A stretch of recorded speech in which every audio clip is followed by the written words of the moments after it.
The mountain had always breathed, not with lungs or wind, but with a rhythm of its own, rock expanding in morning warmth, contracting at dusk, glacial melt whispering through hidden cracks, loose gravel shifting with the pulse of the earth. But today, the mountain was still.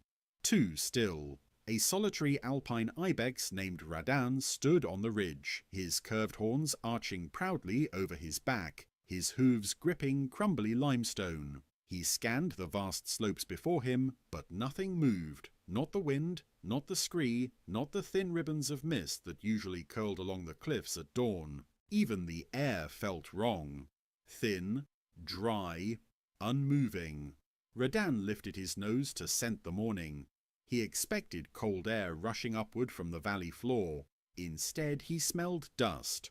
Old, stale dust that hadn't yet settled back into the mountain's cracks. He took a step forward.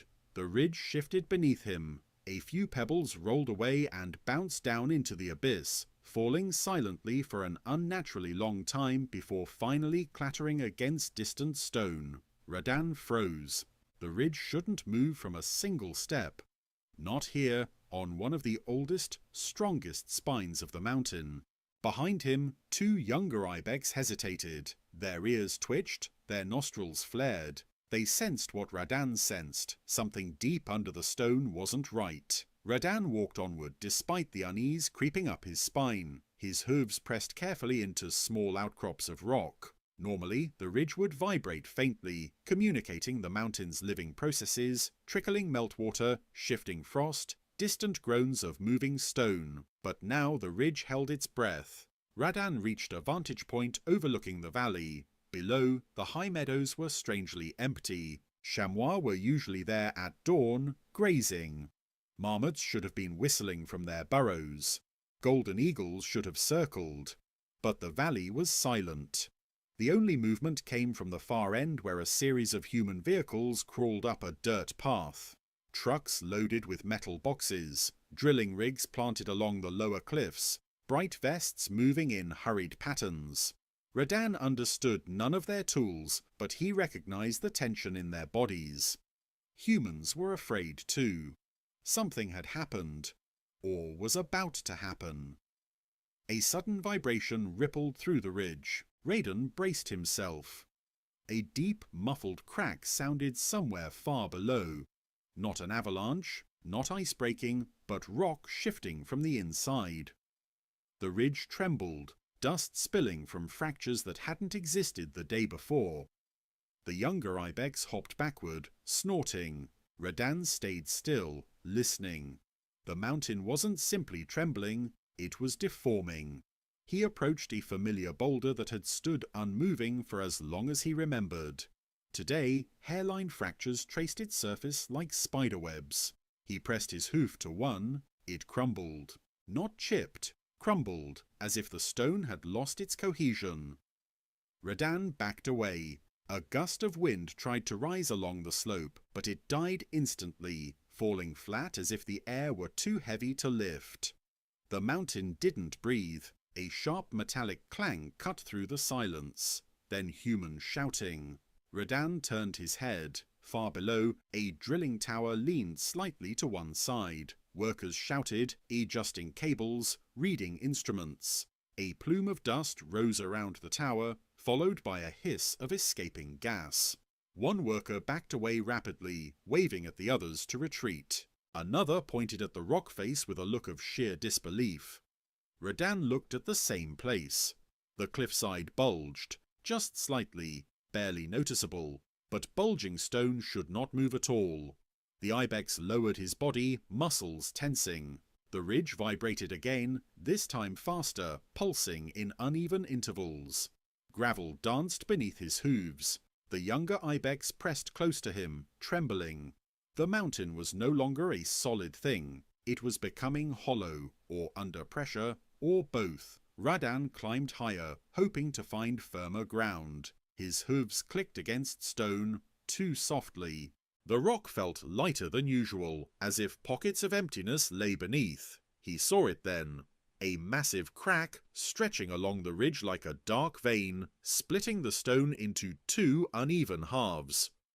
It hadn't been there yesterday. Today it was widening, millimetre by millimetre, betraying the mountain's ancient strength. Radan approached carefully. Pebbles fell into the crack, swallowed without echo. The depth was immeasurable. A low groan rumbled beneath the Ibex's feet.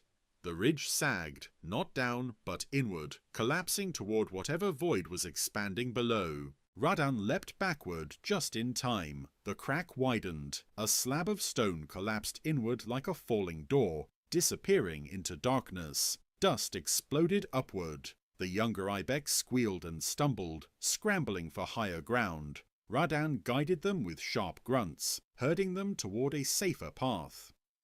He paused once more, scanning the valley. Human workers fled from their drilling rigs, racing toward trucks. One pointed desperately at a cliff face that began to bow outward. A section of rock swelled like a bruise, pressure building beneath its surface. The mountain groaned again. A deep, ancient cry that no living creature had heard before. A sound born from the slow destruction of bedrock that had held its shape for millions of years. Radan felt the vibration rise through the ridge and into his bones. A warning, a plea, a last breath. Dust rose from multiple fractures. Blocks of stone shifted. The air refused to move. The mountain held its breath for hundreds of years, until something humans drilled, punctured, or destabilized stole its ability to breathe altogether. Radan took one last look at the ridge he had known his entire life. The stones beneath him pulsed, once, twice, a third time. Then the ridge sagged again, deeper than before.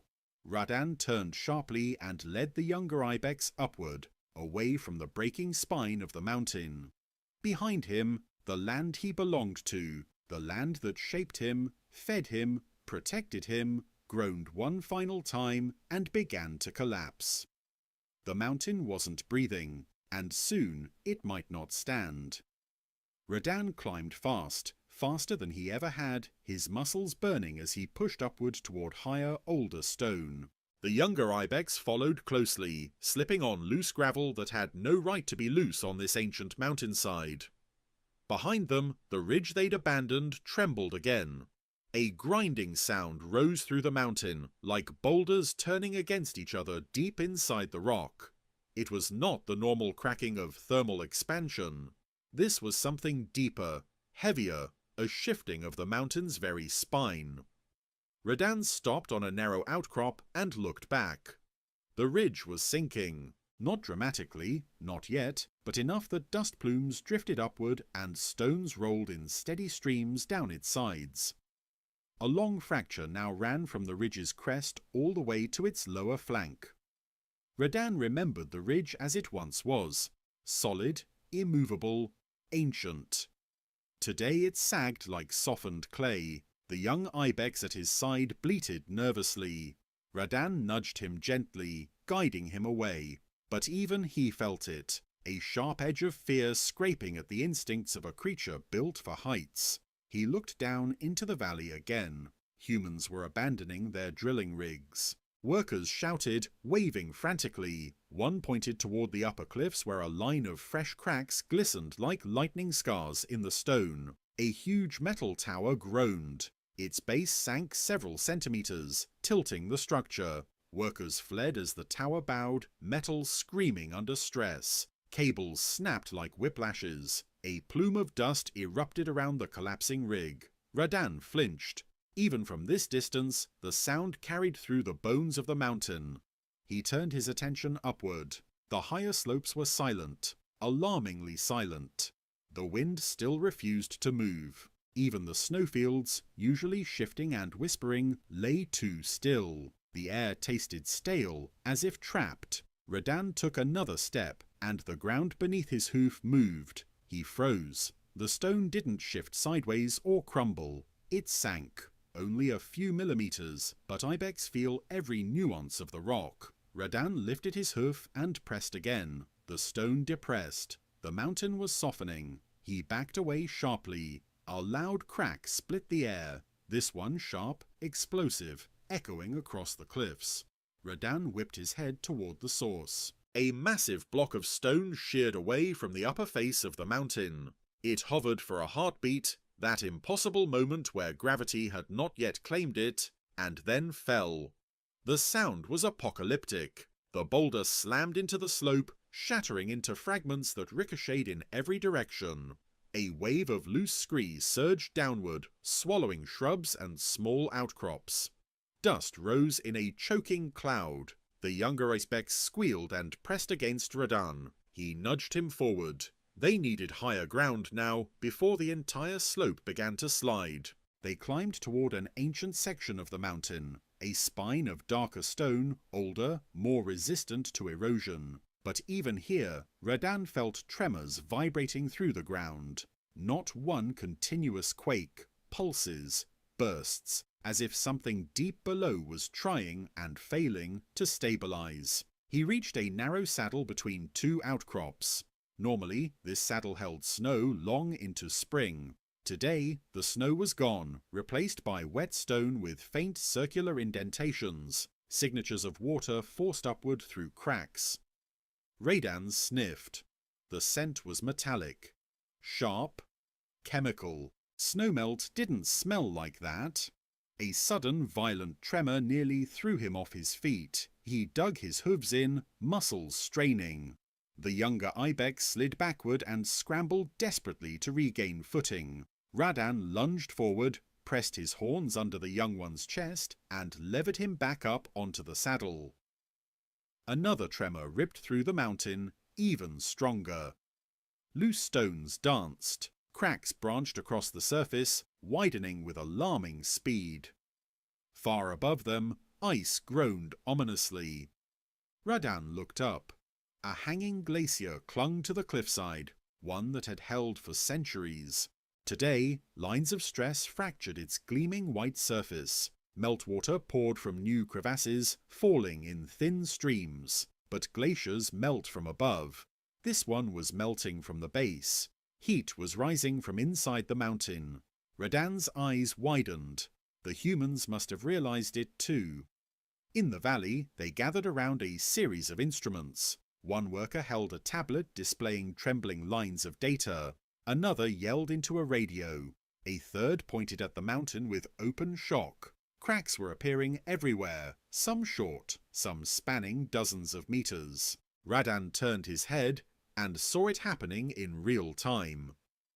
A fissure burst open across the middle slope, tearing through rock, dirt, and snow. A cloud of steam erupted from it, trailing upward into the air. Steam. From deep inside the mountain. The mountain wasn't just destabilizing, it was overheating. Another deep groan rumbled upward. The ridge Radahn once stood on sagged again, then gave way entirely. In one horrifying moment, the entire ridge collapsed, sliding inward into a hidden void. A landslide of stone and dust filled the lower basin, sending up a massive plume that blotted out the sun. The sound rolled like thunder trapped inside a drum. Radahn turned away and pushed the younger Ibex toward an even higher ledge, but the ledge was trembling under his hooves. He looked outward again, scanning the mountain for signs of safety, but there were none. Everywhere he looked, the stone was moving. A slab peeled away like old paint. A tower of rock twisted under pressure. An entire cliff face bowed outward, ready to crumble. And through the valley, a final human siren wailed, a rising tone of alarm. Radahn felt the mountain lurch, not shake, lurch. An upward heave ran through the core of the mountain, lifting the terrain beneath him several centimeters in a single jolt. The Ibex staggered. Stones leapt off the ground. A thunderous crack tore open behind them. The entire upper face of the mountain was bulging outward. Not sliding, not fracturing, bulging, as if something inside the mountain was pushing outward from its very heart. Radahn froze momentarily, unable to process a force he had never experienced. Deep below, something groaned again, a grinding, wrenching sound that reverberated through every stone, every bone of the mountain. The younger Ibex pressed close, trembling violently. Radan nudged him gently and began to climb again. Higher, always higher. Not toward safety, there was none yet, but toward time, toward elevation, toward a vantage point where he could see what the mountain was becoming. Behind him, the mountain exhaled a long, terrible crack. A rupture split across its spine, and the oldest, strongest face of the entire massif began to fall. This was no longer a mountain slowly eroding, this was a mountain breaking from the inside, and Radan understood with painful clarity the mountain that once breathed was collapsing because something had stolen its breath and replaced it with pressure. Tomorrow, if the mountain continued to push outward, everything below, animals, humans, valleys, rivers, would be swallowed. He kept climbing, because instinct didn't tell him how to stop a mountain from dying, only how to survive long enough to witness its final breath.